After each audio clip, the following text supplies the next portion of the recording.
اور اب میں گزارش کروں گا، ہمارے کینیڈا کے ایک اور بہت خوبصورت لب و لہجے کے شاعر ہیں،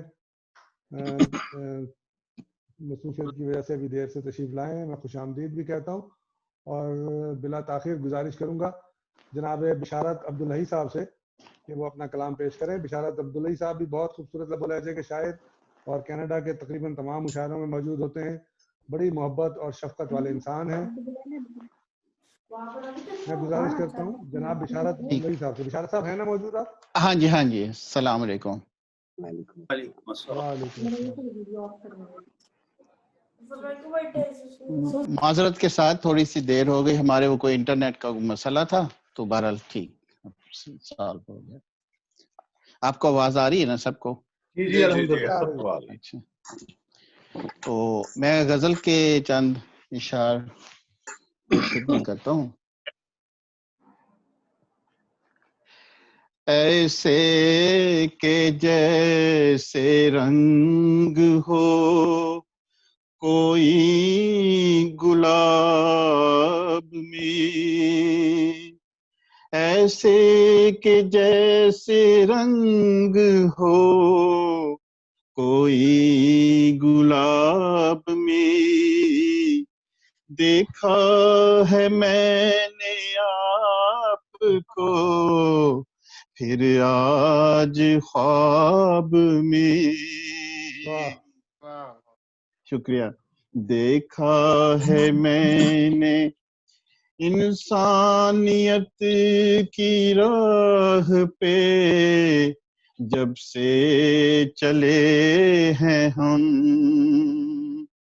انسانیت کی راہ پہ جب سے چلے ہیں ہم،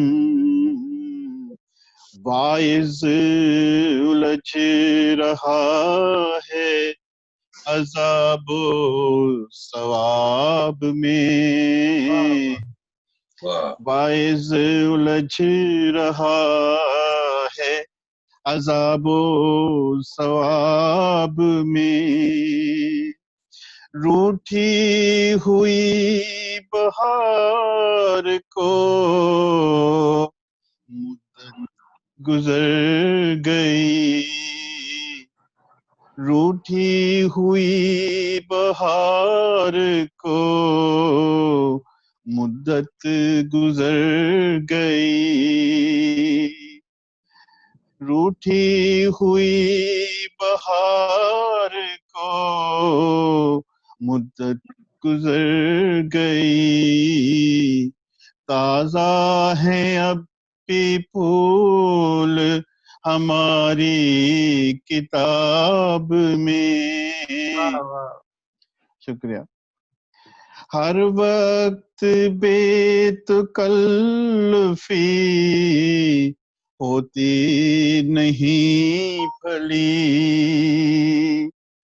ہر وقت بے تکلفی ہوتی نہیں بھلی، دیکھا کرو کہ آج ہے کوئی حجاب میں، دیکھا کرو کہ آج ہے کوئی حجاب میں، ہر چیز اپنی ذات میں رکھتی ہے ایک حسن، گر چاندنی نہ ہو تو ہے کیا ماہتاب میں، گر چاندنی نہ ہو تو ہے کیا ماہتاب میں، مشاعرہ آ رہا ہے۔ رہتا نہیں ہے ہوش، بشارت کہاں ہیں ہم، کٹتے ہیں اس کی یاد کے لمحے عذاب میں، ایسے کہ جیسے رنگ ہو کوئی گلاب میں. واہ واہ واہ، بہت عمدہ. واہ واہ، کیا کہنے. بشارت شکریہ عبداللہ صاحب بہت شکریہ، بہت شکریہ. کلام آپ نے پیش کیا. ہاں بشارت جی. عبداللہ صاحب ہمارے ساتھ کینیڈا سے موجود تھے.